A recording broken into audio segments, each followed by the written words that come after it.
Tailoring tips. இந்த வீடியோவில் மோர் threads வந்து எப்படி நம்ம சின்ன நீடில் எடுக்க போகிறோங்கிறது தான். அதுவும் த்ரெட்டர் இல்லாமல் நாங்கள் எப்படி இதை எடுத்துருக்கோங்கிறத பாருங்கள். Welcome to Jeeva stitching studio. இந்த நீடில் ஃபஸ்ட்டு சிங்கிளாக வந்து த்ரெட்டை கோத்துடணும். அதுக்கு முன்னாடி ஒரு பவுல்லையோ எதுலேயோ அந்த த்ரெட்டை போட்டு வச்சுருங்க. அது மேலே ஏதாச்சும் ஒரு வெயிட் வச்சுருங்க, ஏன்னா அது ரோல் ஆகும்போது வெளியில் வரக்கூடாது. சிங்கிளாக நான் கோத்து 2 நாட் மட்டும் போடுறேன். இப்போ உங்களுக்கு 2 நாட் போட்டுட்டு அந்த எக்ஸ்ட்ரா இருக்கிற த்ரெட்டை வந்து நம்ம கட் பண்ணிடணும்.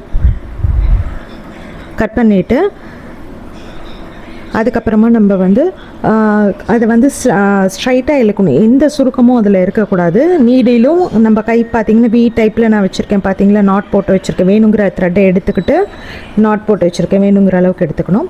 ஸோ இதை சிங்கிளாக கோத்தது தான். இதை நான் இப்போ ரொட்டேட் பண்ண போகிறேன். ரொட்டேட் பண்ணும்போது அந்த நாட் போட்ட பிளேஸ் வந்து நம்ம நீடிலுக்குள்ளே போகும்.